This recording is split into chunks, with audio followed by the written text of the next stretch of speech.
Yep, and we've got our first matchup right here on the screen. We've got Montybann and the Cheeseball Master himself, Slowyd. I'm interested, David. I know you're new to the game, but what do you think about these two players? I don't know what you've seen so far. Yeah, well, I watched a bunch of the VRML. I watched some other tournaments too. I was impressed with Montybann. What I saw, he had some high-ranked victories. He placed well. He was 3rd place in Season 1 of the VR Master League, for example. He looked really strong. I liked what I saw out of him. He had a very active build. I thought that was cool. And then from Slowyd, just in talking with Captain Fabulous yesterday, was very cool to hear about his sort of community bona fides in this, you know, being somebody who's done such a great job at helping the community grow and at building things like the Master League, making their own, the Fab Cup, for example. He got 4th in the VR Master League. It looks like we're already into it. There's the first-person view. We're going to be going to that occasionally. We're going to be looking at the 3rd-person view so you get a larger look of the stage. Here we are, match number 1. Yeah, so going into the loadouts really quick here. We've got the Aegis, Shield, Hammernade, Luma, Raptor Ellipse, Hammer, and Wildcat from Slowyd. Don't worry exactly about what those all mean. We'll go ahead and explain those as we get into this first match. A very similar loadout from Montybann, except he is going to be rolling that Hammer Ellipse. That's going to give him a little bit more coverage on Slowyd's field. However, it's going to be a lot longer on the cooldown. So yeah, he's going to have a slightly slower build than Slowyd going into this first match here. That Hammer Ellipse meaning that it's the shotgun that you can curve. You make the bullets curve. We've already seen that call a few times. Yes, the Hammer Ellipse, the shotgun you can curve, puts a large amount of bullets on the field, like you can see there. Right sort of creating a cloud of bullets around Slowyd and really punishing any movement that Slowyd tries to do to get out of the way of the other projectiles. Following that up with a high damage weapon like the Luma, which is that bow that you can see Slowyd now using right here. That's a great way to get up on your opponent as far as damage is concerned. Taking a look again at Slowyd. And also, just something else to call out here real quick. You're going to see players dropping their weapons, specifically their grenades, into some of those bullets. That's what we call in the community drop blocking. That is using the health of your weapon, essentially as a shield. Slowyd's going to go ahead and land a Luma shot on Montybann and take the lead. But essentially using your weapon health as a shield. He's going to do it again. Oh my gosh, he can't keep getting away with it. So you're going to see that a lot, especially against that submachine gun, that Wildcat. Does only a little bit of collision, so you can suck up a lot of projectiles if you can time your drops right. But if you do not time your drops right, your hands are hitboxes in this game as well, so you can actually take more damage than you'd like. And Slowyd, with some great Luma plays there, is going to go ahead and take round 1. Just to be clear, we're in a 1st to 3 here, so you have to win 2 rounds and then 3 games. Consisting of, all matches today are going to be best of 5 matches, but each game is best of 3 rounds. Yeah. Something we haven't talked about as well as we're kind of setting things up here in game number 1 is the cooldown factor, is the fact that essentially you have resources in this game, and the resources are in terms of time. How long does it take your weapons to spawn back in? Well, each weapon has a different amount. Some quite fast, down to 2 seconds, some are really slow. And so you have to be cognizant of that in terms of which ones you use, how frequently do you get to use them, using them in combination with other stuff. Keep an eye on the players as they're constantly looking around to see what has spawned and what they can use.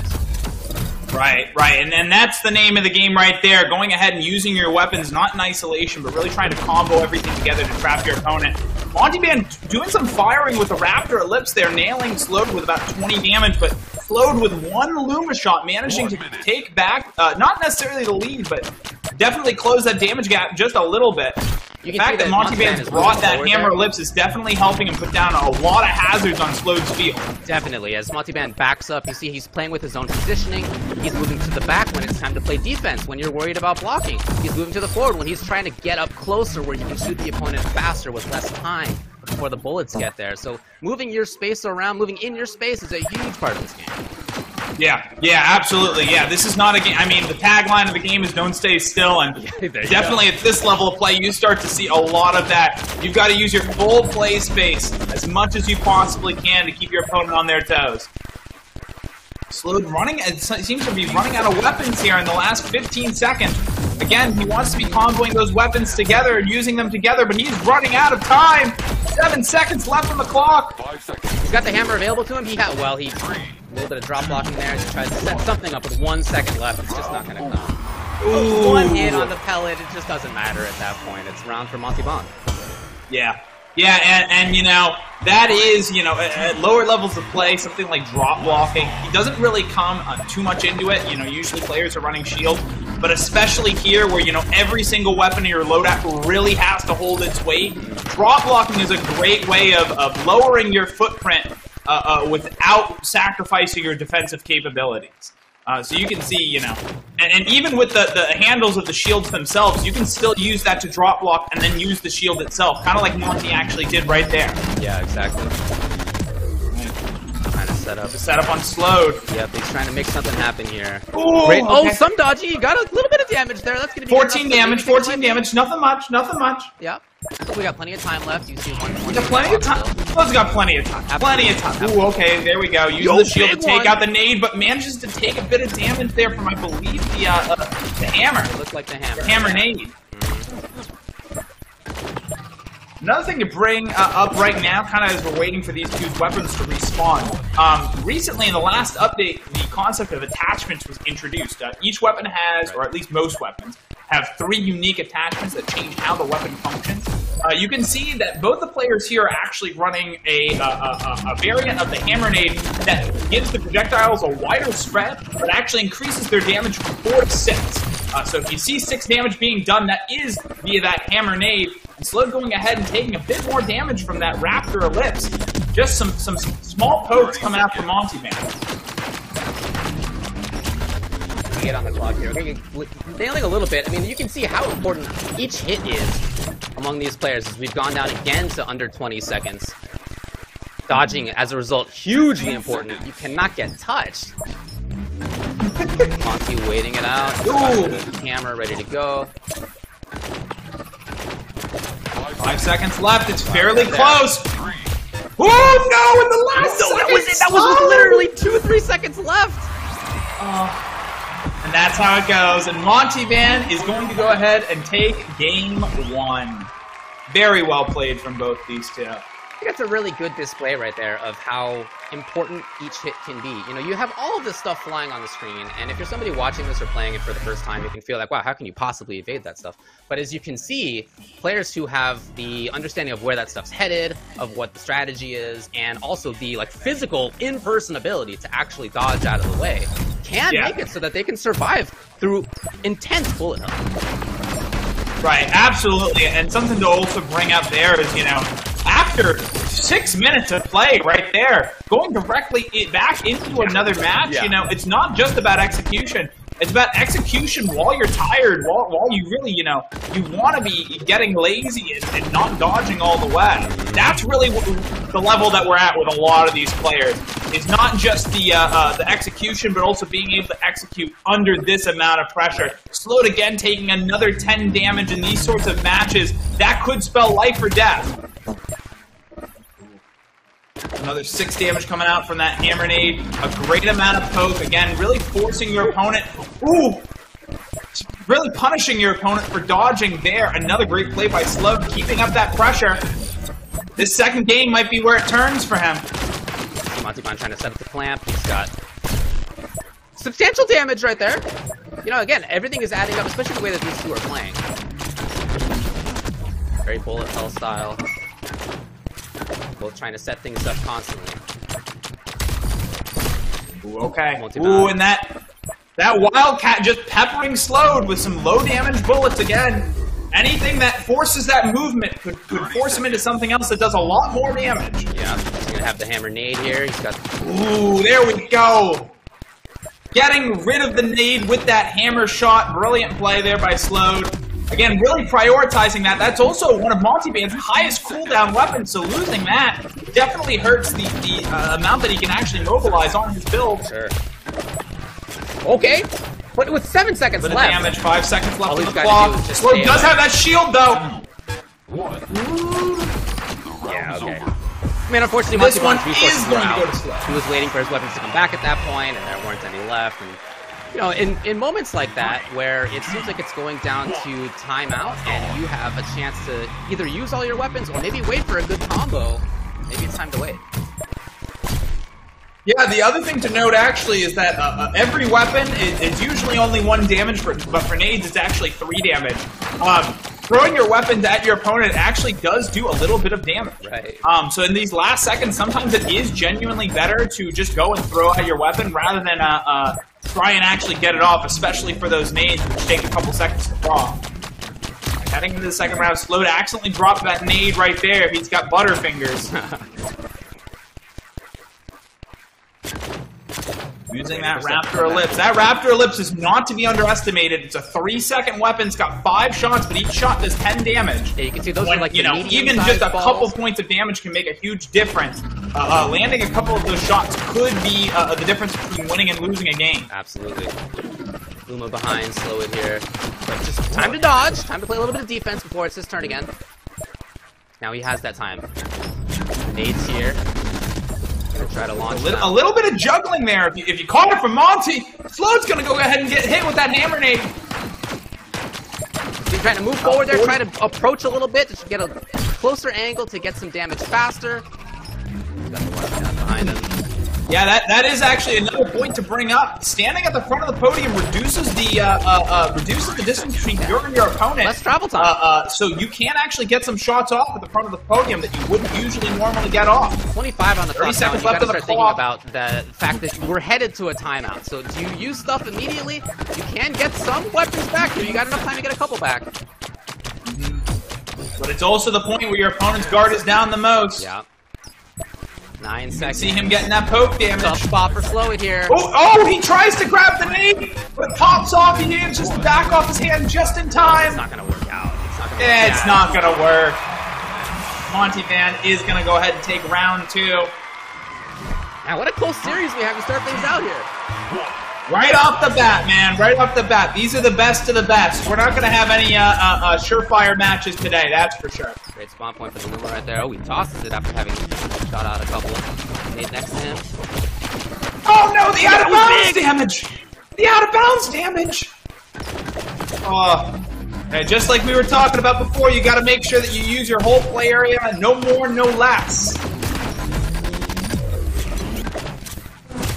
There you go. Oh, no! He tried to evade it, but no dice. Not quite. Not quite. Unfortunate.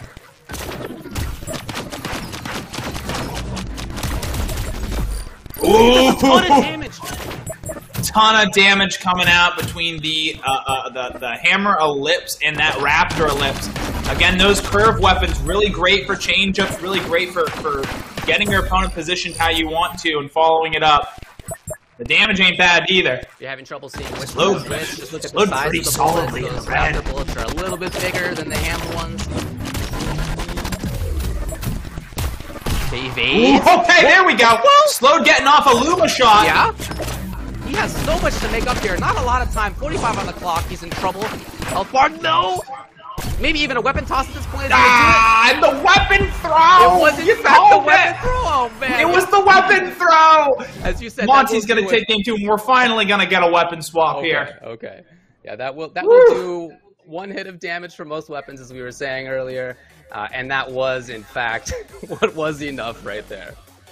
Yeah. Yeah, so overall in that matchup, I think the biggest players there were the Raptor Ellipse and the Hammer Nade coming out from both sides. Again, you're going to see a lot of that second attachment, that fast. We call it the fast Hammer Nade. It doesn't technically speed it up too much, but the additional spread does cover a bit more area, and of course, doing more damage and covering more area. For most players, that is a no-brainer. However, we might see some players later on today, or we might even see it here on this weapon swap, bringing out the slow Hammer Nade. That's going to reduce the speed of your projectiles, sort of create more of a hazard than something to force your opponent to jump out of the way. But yeah, also the Luma coming out in that matchup, but outside of, I think, the very first round of the very first match, not really hitting a ton with the Luma from either side. Yeah, I can only think of a couple of instances where that happened. In general, people were dipping and dodging really well to get around that. So as far as watching this game and trying to understand what may be coming next, you've seen how important the loadouts are going to be. Dr. Oolong talking about it just a little bit there. you can have substantial differences in what your loadouts are. So we saw, you know, we haven't seen, for example, a Viper, effectively the sniper rifle. We haven't seen a bunch of other options. We have lasers, and as we were talking about before, big orbs. There's a lot of other things that could be on the table. Now, of course, like any other game, there's going to be a meta and things that will be effective in the current strategy of how things are going. Do you expect anything to change here? Well, I got a little bit of a spoiler. I don't think anything changed here. I think this may have been a host swap. Sometimes players do that to reduce the amount of lag, reduce the priority when it comes to latency. Got it. The big thing I'd love to see here from Slowyd, just because he seems to be not necessarily messing up, but it seems like it's really coming down to the very end of the line, and that's where he's slipping up. Maybe a little bit more defensive options. I think that Monty bringing out that hammer lips, that's just very much a solid weapon. There's a lot of players who have the opinion that that is the best weapon in the game. It's certainly the most consistent. You know, as far as if we're going to translate this into fighting game terms, that's sort of the Ryu of the Blaston world. Doing a lot of spread, covering a lot of thing in 6 seconds, although a large cooldown isn't the worst thing in the world. Again, Slowyd just really needs to be doing more as far as comboing all of his stuff together. I also think, as much as I love that spread hammer nade for when it does hit, if you're looking for more of a hazard, there's other attachments and there's also other grenades. You know, we've seen a lot of other grenade attachments start to take popularity. Doesn't look like there's a swap. Okay. Doesn't look like there's a swap. We're going to have to go and see. So what you're seeing here is not a self-destruct. We really promise we don't BM in this community too much. What you are seeing is what's called a disconnect round. It's just there so the players can test latency, so they can go ahead and kind of reset the room, make sure everything's good before they go ahead and jump in. And I'm sorry, we do see a change. We do see the lance being brought in from Slowyd, which is going to be one of those hazard weapons. It's going to be at 4 seconds. It's going to do 10 damage a tick, which actually in Blaston, damage over time weapons go off every half of a second, so 5 damage per tick. You're going to get 2 beams out of that, and also the Vector, which is a bounce weapon. It has 2 bounces, very similar to the Wildcat, which is that submachine gun, except now actually that weapon does fire in bursts. That was something that recently got changed in an update, so be really interesting. It does seem like he's going for a far more poke-heavy build, or poke and maybe some zoning as well. Yeah, that lance. I don't think any changes coming from. It looked, yeah, it looked like on Montybann's side it was the same loadout. For Slowyd, the lance that you were discussing, it'll come out as a laser, so you'll see that it cuts off part of the podium, right? Effectively, you can't be there. Now, it's not like a very large diameter, right? You can evade it, but it does nevertheless force your movement. And you can see how important movement and being where you want to be on the podium, how important that is. Super, super important. And to be able to cut off effectively part of the screen can be very powerful. It can allow you to land other big hits when your opponent is stuck there. Exactly. Especially when you're trying to be aggressive. Just being able to fence off your opponent and put some hazards on the field is super painful sometimes. You can see here that Slowyd's using it to cut off that center portion of the play area. He might even be using it kind of to guard his nades a little bit. And the fact that it's a 4-second cooldown weapon means that he can keep it going as much as he wants. Coming in with the Luma here. The drop block is going to go ahead and defend it. Great timing there from Monty. He's really making it look easy. So really waiting for things to come back. In fact, both of them are here. Drops the Luma. I think from Monty's side, yep, he's looking for that hammer lips before he goes and sets up the combo. Yep. Using his higher cooldown weapons first, before he uses his lower cooldown weapons. That way he can sort of prioritize his spawns for the next round of firing. See, from Monty's perspective there, how he just could not be next to the lance. Hammer nade. Oh! Ooh! Slowyd getting peppered with some of that Wildcat fire right there, taking about 16 damage. Ooh, that's big! Big plays there coming from that hammer nade. Lance Again, Monty really just creating a cloud of bullets and forcing Slowyd to move. He gets hit by the lance big time! Luma! And the Luma, yeah, it was, oh man, that was a ton of damage coming out so fast, especially the way they do it. That amount in such a short time. That's pretty much going to get Slowyd back into this game, actually. Yeah, that's huge. That's huge from him. 30 seconds left on the clock. The pressure's going to be on Monty to make this work, but he has a bigger combo, all things considered. Monty's stuck in the middle. You can see he's got a duck. Yo, he gets hit! He gets zapped! The lasers have really been super important here. Actually, I don't know if this is going to be enough. Oh no, he gets zapped again! The beams! The beams have been so important. Oh, hold on, no! Hold on. Oh! Ah! Monty, In the very last seconds between that hammer ellipse and the raptor ellipse, Monty just managed to take round 1 here. This will be a set point for Montybann.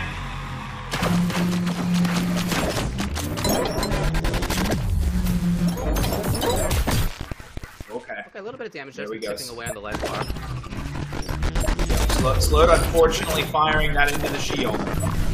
Still popping the shield for Montybann, but that shield's only on a 3-second cooldown. Slowyd getting hit by another raptor ellipse as he hits the floor to get underneath everything else. Exactly. Such a deadly weapon, that raptor ellipse. Up close with the Luma, Ooh, and big damage! Another double Luma! You can see him moving way forward, so the travel time was less. He gets huge damage out of that. And yeah, and you know, it's sort of a double-edged sword moving to the front of your podium.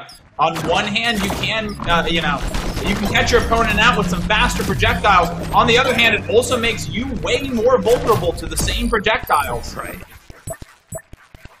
That's the risk you take sometimes when playing offense in this game. They're setting it up here with the hammer ellipse yet again, trying to clamp in, and some damage indeed.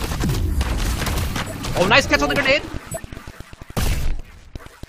Nice catch, but what did it cost? Slowyd being brought down to half health. You're seeing with that the Vector actually that he's firing it on the back corner of Monty's screen. That's going to go ahead and actually bounce those projectiles to the from this view, the left-hand side of Monty's podium. It's going to be Monty's right, Slowyd's left. But it's a very hidden projectile. It's coming from behind, you know. Anything that takes your opponent's eyes off the front of their podium could be very, very dangerous. Look at that, how he cut off the stage. Big damage on Monty. 17 on the clock, 16 on the clock.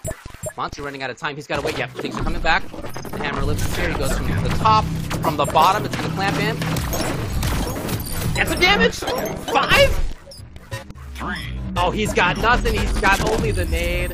He had the shield. He tried it out. Why not? It just wasn't. It did get very close with that nade at the end, but yes, unfortunately not going to be enough for Monty. 3, 2, 1.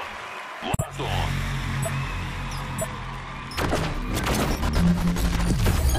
Monty now at match point still. Moving around here. Luma tossed. Waiting for the stuff to come back. You can see there's a lot of intentionality about when to start attacking. Look at Slowyd. It's got multiple resources out, but not bringing them out yet because he wants the combo. Yeah. Okay, he's getting pushed in that bottom right-hand corner. He's coming back with the Luma, too. These are tricky bounces. And all 3 of them managed to hit Monty there. No. Incredible plays. I mean, especially in this matchup where every point of damage matters. You know, doing that, the 18 damage from all 3 of those bullets connecting, that's actually huge for Slowyd heading into the last minute here. You can see the bounce off the wall. There it comes. Oh, that was big on Monty. Setting it up again. Monty's got to get a big combo out here in the last minute. Okay, that's a nice start. That's a nice start. Peppering him a little bit with the Wildcat. Huh? Wait on some cooldowns here. Uh-oh! Oh, no. It looks like we may have had a player disconnect. Ooh. Oh, no. We're going to have to check out and see what that's all about. But I think now we can talk a little bit about the Vector. I don't know how much we're going to see of the Vector, so we might as well talk about it now. Was introduced in, oh geez, I can't even tell you what update it was introduced in. And initially, it was actually a huge force in the meta. There was no other weapon that could force projectiles to come from behind your opponent. Got it. And actually, arguably, is the reason why drop blocking became a technique that was so widely used. It's a weapon that does really low collision, but fairly standard damage. So if you were able to time your drops correctly and take out those projectiles, that was actually making the difference between players winning and players losing at this level. Now, though, Slowyd bringing it back as sort of a way to slip up Monty and do a little bit of extra chip damage. David, what do you think? Yeah, with that 4-second cooldown on it, you could see how often it comes back. With that, with the lance, with the hammer nade, you know, just be able to set up a ton of things that made the opponent have to react, have to move around. He had the Luma there to try to capitalize on significant damage and speed. That build, I thought, made a lot of sense. I mean, unfortunately, it looks like we're not going to see the conclusion of that game and whether like it ultimately might have worked out, but it did seem like it was going better, if nothing else, than it had been before. Yeah, and we're gonna wait. We're gonna wait for the ruling for our professionals here. We might go and do the last round of that game. We might give that to Slowyd and start off on game 4. We'll have to go ahead and see. But yeah, absolutely. You know, comboing those very low cooldown weapons. You know, 4 seconds on the Vector, 4 seconds on the Lance, forcing your opponent to one side of the podium, and then following it up from a bounce that they might not even be able to see. And I can tell you for sure that not a lot of players are used to Vector plays at this level. Okay, it does seem like we are going to go ahead and replay the final round of that match. Definitely a shame considering that Slowyd went ahead and landed so many great hits. But you know what? If he can do it once, he can certainly do it again. I believe in Slowyd. That's what he's got to be telling himself anyway, right? Yeah, exactly. But yeah, and overall, I mean, the other thing to bring in at this point too, and you're going to hear me talk about it a lot today, third match in, these players have been playing for 18 minutes straight. I can tell you personally that my heart rate while playing this game goes anywhere from 160 to 180. That is high-intensity workout. Yeah. That's the equivalent of doing sprints for 2 minutes at a time. Yeah. These players could have the best plan in the world going in here, but just like my friend Mike Tyson says, everybody has a plan until they get shot in the face. And that is very hard to maintain these sorts of combos and that high-level thinking and pay attention to everything in a 360-degree radius when you're also pouring sweat inside your headset. That is definitely true, yeah. And the execution is something we talked about before. Dr. Long was talking about how, for the Ellipse specifically, you really have to have excellent execution. You have to be able to aim it well. You got to be able to whip it around well. The movement is so important with getting the exact right movements on the bullets. And if you are fatigued, just like in any other sport, that's going to be harder to do. Yeah. Yeah, and actually talking about the ellipses too, especially when you're fatigued, trying to figure out where those projectiles are actually going to head. You know, when you're fresh, it's relatively easy to see that it's going to curve to the left-hand side of your podium. When there's about 20 other bullets on the field and they're all blocking your vision, that definitely makes it a lot harder. So that's another aspect of all of this. I mean, I've even seen players before going through and using shields to block vision of their other projectiles to catch their opponent off guard. Interesting. So, you know, there's a lot more that plays into this than just the builds that these two are bringing. You really have to take into account every single aspect of play here, especially at this level. I mean, the game's been out for 2 years. This is by far the largest tournament that we've ever had, even coming off of a season of VR Master League as well. So definitely the cream of the crop here. And honestly, I'm really interested to see what other shenanigans we're going to see pulled today, because I think that's the point that we're getting to, is players now having to catch each other off guard with builds that maybe they've never run in a tournament before. I certainly have never seen Slowyd run this before. Well, interesting intel from Captain Fabulous for us, who says that this is a loadout that Slowyd has practiced a lot in scrims to hide from EU competitors, to hide from them. And of course, Captain Fabulous and Slowyd had a chance to play in person, right? Actually meet up and play. And so, yeah, really thinking about stuff, right? Really planning ahead for like how you're going to approach these matchups, right? Players will know each other, of course, at this level. So to bring in something unexpected can really, really be important. So everyone, lend Slowyd your power here. We're looking for the comeback. Does seem like both these players are loaded in. I think we're just waiting on the go-ahead, making sure that they don't have any technical issues. And, of course, no loadout changes this time around. We are going to be starting off from that round 3. So it's going to be still Montybann on match point. Still going to be a good situation for him. Slowyd, look, he could make it happen. Oh, actually, no, I apologize. I apologize. The incorrect ruling. We're going to go ahead and start off fresh with this next game. Monty has gone ahead and just forfeited that last match due to the disconnect. Understood. Great sportsmanship. You love to see it, too. You love to see it. He could have tried to take it right there, but you know what? he didn't have the lead in health. I think that's the right call to make here. Certainly the gentlemanly call to make. Certainly the gentlemanly call to make. That's something that it's not a true win if it isn't a fair sportsmanlike win. And again, you know what? Regardless of who wins or loses this tournament today, we're all going to be in queue again starting Monday, and honestly, going right back into another season of Blaston too. So, well, that may be true, exciting stuff. But there's also a total of $10,000 prize pool on the yeah. It's not like a small amount of $10,000, sure, or 10,000 pounds, as I've been told. Yeah, that is the breakdown. So it's going to be for the Euro finals, $1,000 for first place. Yep. $250 for fourth place. We're gonna go. A substantial difference here. You want to get the W? Yeah, we're back in. So we're treating this here as a 2-1. We're in for game 4. Yep. Monty still has the lead, but hey, you know what? Maybe changing things up is exactly what Slowyd need to kind of retake it. Yeah, we talked about the utility seemingly of the Lance and the Vector, how they did make Monty move around differently. He ran it. Ooh, all right. Ooh, Monty having to duck down on the right-hand side of his podium there to get around the lasers. He does manage to get around it. But again, even with those changes, Slowyd's cooldown is available a lot faster than Monty's. So it's going to be interesting here to see how he keeps up with it. Woo. Damage there on the weapon itself. Oh, look at the movement! Oh, he does manage to hit with the Luma! Yeah. Well, brilliant plays. Brilliant. I love the idea of Monty getting down to the floor to try to move, but that actually presented quite a wide hurt box for Slowyd to try to attack. That entire combo goes off, and sadly, all that Monty gets out of it is one Raptor lip shot, but you know what? Hey, that's half of a Luma shot right there, so it's definitely worth it still. I am just super interested in these Vector plays that Slowyd is pulling out. I don't think... Ooh, another hit from Monty, bringing them just about even, but I don't think that any player is really come in today expecting to see a Vector, so...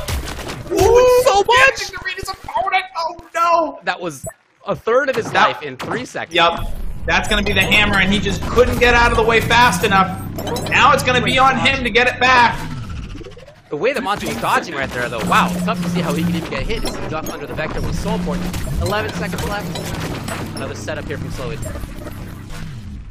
Yep, and unfortunately, Slowyd having to dodge while setting off that, setting off the lance. You see Monty moving way to the back of his podium right there. Trying to play defensively, giving him enough space between him and the opponent to accurately dodge against those lead shots. Match point yet again for him. And you know, that's the other thing to mention too. The lance is actually great in defending aggression because most of the time it heads all the way from the front to the back of the podium. So it doesn't discriminate on where you are on the play area. It's going to go all the way through regardless. Setting up a but unfortunately, you know, the thing about Monty's build being a higher cooldown is he's able to set up these very big combos. Even if they don't land all the time, it really only takes one swing from Monty to go ahead and take a round, as we've seen. He's going to go ahead and set up his combo now as well. Forcing Monty to the back left of the podium, yeah, and when he was stuck there, Slowyd took advantage. Yep. And he actually went ahead and turned to the side in order to dodge that other Luma bullet. Oof! 2 Raptor lip shots managing to hit Slowyd. And again, Monty's going to have the lead. He might have to wait longer for these loadouts because he's able to put a lot more bullets on the field. Vector coming back. The lasers are there too. And he almost dodged it though, but so much damage landed right there on Monty. Oh my gosh. This is just going back and forth between these two. Heading into the last 40 seconds here. Okay, Agent's shield doing good work right there for Slowyd. All right. He's waiting now. He's got that hammer ellipse. I believe what he's waiting for is he's waiting for that hammer nade. He's actually going to do a brief bit of juggling to keep that shield on the field. Ducking on the nose. He manages to hit. Yet again, that Luma through the shield. The combo hit Monty's hand. I love it. I love it. Right through the keyhole, and the Vector's going to go ahead and take the win for Slowyd. Oh my goodness! Beautiful play. Beautiful play. Okay. All right, this is still set point for Monty, but we might be seeing the Slowyd comeback.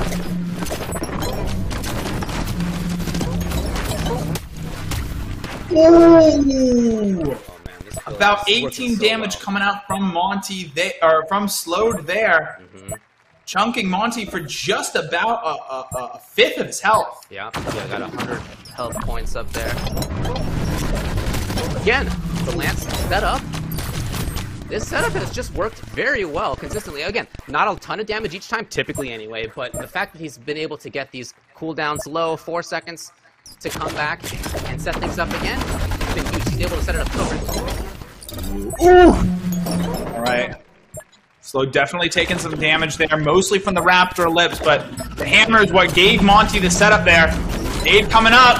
Hammer Lips coming from the side. Sloyd's going to take a couple more bullets, but does manage to fire back on Monty with that hammer nade. Okay, and he maintains the lead heading here into the last minute. Again, both waiting for their cooldowns. Now here's the setup yet again. I do not think I've seen the Vector perform this well in quite a while. My goodness. Really just making Monty think about movement in a different way has been so important. Slowyd dodging around. He's got a couple things ready to go. There's the Lance, there's the Luma. There's the Vector. He's doing the same thing too, and he still manages to get these hits. Yeah, it just, again, he has it frequently. He gets a little bit of damage each time, and that has added up to W's. Here again, he's 20 seconds away from getting to the final game. He's having to really hit the floor here. Manages to get around it in the last 15 seconds. I don't think Monty's build is going to come back online soon enough, but the hammer nade goes up anyways. He's got one chance. He could make something happen. Monty gets hit by the Lance a little bit. In the last seconds, it brings him down into the red. And Slowyd is going to go ahead and take game 4. We are heading to our first game 5, and I do believe we are going to go ahead and see a weapon swap. Now, it is the case that both players can change, right? That's the rule here. Yes. But if you're Slowyd, right, you're happy. Things have gone well. What would Monty change? Is it Monty who you think is going to have a change here? I think so. And I think the big thing, he could go one of two ways, right? He could go for more defensive options. It doesn't take much to block a Lance, but it does take something. And right now, you know, that 3 second. So I think. Taking a step back, let's talk about the shield that both these players have brought, the Aegis shield. Because one of the things we also saw during that last match was Slowyd actually firing through one of the holes on the shield and managing to hit Monty through that. So it's a 3 second shield. The only other shield is the Cortex shield, which is available at 5 seconds. Not technically true, but for the purposes of this conversation, those are your two options. Nobody's playing bunker. Your Aegis shield, it's a lot smaller. It actually has a very similar amount of health to the 5 second shield. However, it depletes that health very, very, very quickly, right? So trying to use that to defend against a Lance or any sort of sustained projectile can be very dangerous because not only does it not last very long, but also if you accidentally place it into the range of a Lance, it can eliminate that health a lot faster and potentially expose yourself to a lot more of the projectiles that are hitting your play area. So one of the things I think we could see is maybe the switch over to the Cortex shield. I think what's much more likely is weapons that pack just a little bit more focused collision. I think we could definitely see the normal Raptor, which is just going to be the normal pistol coming out here from Montybann. I don't think he's necessarily going to change the shield itself, but he could also play around with some of the attachments. Putting more of the focus on forcing Slowyd to defend his big combo. Seems like that's really what he wants to do here is get that hammer ellipse on the field, get the hammer nade out on the field, and then go in with a lot of his high damage dealing weapons. We could even see the switch here to the slow hammer nade versus the extra spread hammer nade that we've been seeing from both of these players. What do you think so about I think Monty has a lot of options. I think at the end of the day, it's just a matter of not getting tired, really focusing on what's going on, and not getting zoned by these Lances. What do you think about the switch to a weapon that could shoot quickly and deal a lot of damage, like a Viper? In this kind of a match that has gone down to timeouts or near timeouts, like almost every single round, maybe having the ability to close it out more quickly, to not have to weather so many storms that Slowyd's build has brought. Again, typically not a lot of damage each time Slowyd sets it up, but he just gets to set it up a lot. So maybe one way to deal with that is to chunk it out with something like a Viper. Yeah, and we do see Cap casting from the sidelines here, saying that Monty's going to bring Viper E now. I think it goes both ways, right? On one hand, yes, absolutely getting that initial lead and then just being able to sit on it, that could definitely help him out and give him the edge that he needs in order to really close this out right now. But it also is higher risk. It also extends the cooldown of his build even further against Slowyd. Very low cooldown build. And you know, if he doesn't end up hitting with it, then it kind of just ends up being dead weight. Okay, we're definitely seeing some additional stuff. He's got his own vector in here, in fact. Yes, so he's now running the vector, which not quite sure how that's going to work. He is also running the Raptor, but with the bursting attachment.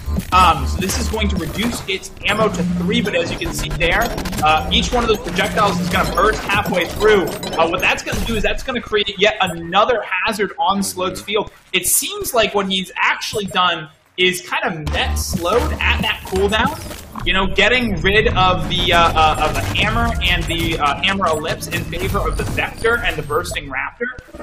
That way he can have his hammer nade off of cooldown and that raptor ellipse off of cooldown even more. Yeah, I don't think I see any. I don't see any swaps coming out from Slowyd, so he's definitely happy where he's at. Unfortunately, he takes a step back into those raptor ellipse shots, and he is going to take a bit of damage from it. Oh, he's also going to take damage from the vector, so maybe this is something that Monty has practiced. Yeah, or at least is figuring out on the fly and using as well. Yeah. Yeah, and this is the last match, so this is going to be Slowyd's only chance to sort of get a read on Monty's build here. Yes. Not a lot of time to counterattack. Nope, not a lot of time at all. Look at it. Here comes that Luma. 30 oh, he does manage to hit with it again. Damage on Monty. And again, it's only going to be a few seconds until Slowyd's ready to go once more. Very nice. But yeah, again, he has to watch out for where those raptor shots are landing. Absolutely. It's sort of a very persistent hazard. Here comes Luma. 10 seconds. What a block. You can see it there on the Aegis. Look at the time. 7, 6. Monty with the life lead. Barely so. Is it going to survive? It barely does. And it's yet again. This is in fact the third match point that Monty has had. What a slobber knock. Yeah, unfortunately, I don't think Slowyd really had the setup that he needed. I think he was waiting for the lance and just he couldn't get it in time. So that's the way the cookie crumbles sometimes with these weapon spawns too. Ooh, okay, feigning Luma, managing to shield Monty. It's not going to give him too much, but hey, that might be the edge he needs. See Monty try to move forward to get some damage from closer, and he actually takes a hit on the Raptor. Ooh, setting it up. Yes, fencing off the right-hand side of the podium. Does manage to hit yet another Luma shot. Yeah, the Luma, again, the Lance, that combo has been so important. Really rips it in well there, you can see with the lips. Vector, setting it up yet again. Going back to the setup here. Yes, Lance is out. But weathered well by Monty. He dodged very well there. Yup. He doesn't have... Slowyd's got the lead, but he doesn't have much of a lead here. Not so much that he couldn't close this out fairly quickly if he really wanted to. But again, that Raptor ellipse coming out from Monty just doesn't miss! Ugh! Really forcing Slowyd to hit the bottom of his podium with that Raptor, and then going up with the Raptor ellipse and firing those shots down. Again, it's very hard to keep your focus on the front of your podium where the projectiles are heading from, and also above your podium where some of those Raptor ellipse shots might be coming from. 30 seconds left on the clock. This is set point for Monty. Yeah, and he's got the life lead as well. Barely, but it's... And even more now. You can see how important each bit of damage is. So there might be one more setup here for Slowyd. 17 on the clock. Yeah, he's only going to get one more. Back. Here's the chance. He's setting it up now. Gotta make this one work. He catch that? Oh, he does! He does manage to land the Luma! 6 seconds! Now he's got his dodge. Oh my gosh! He's got 4 seconds to live. No! Oh, no! No, in the last seconds! Monty's gotta go ahead and he will be moving forward in this championship bracket. Good game. Good game. Oh, man.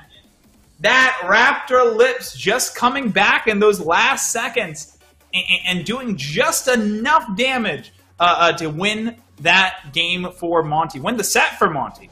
good game there. Good game to both of these players. Wow, if I'm Monty right now, I am spent. I guess if I'm both players, I am absolutely spent at this stage, right? So thankfully for them, they are going to get a little break here.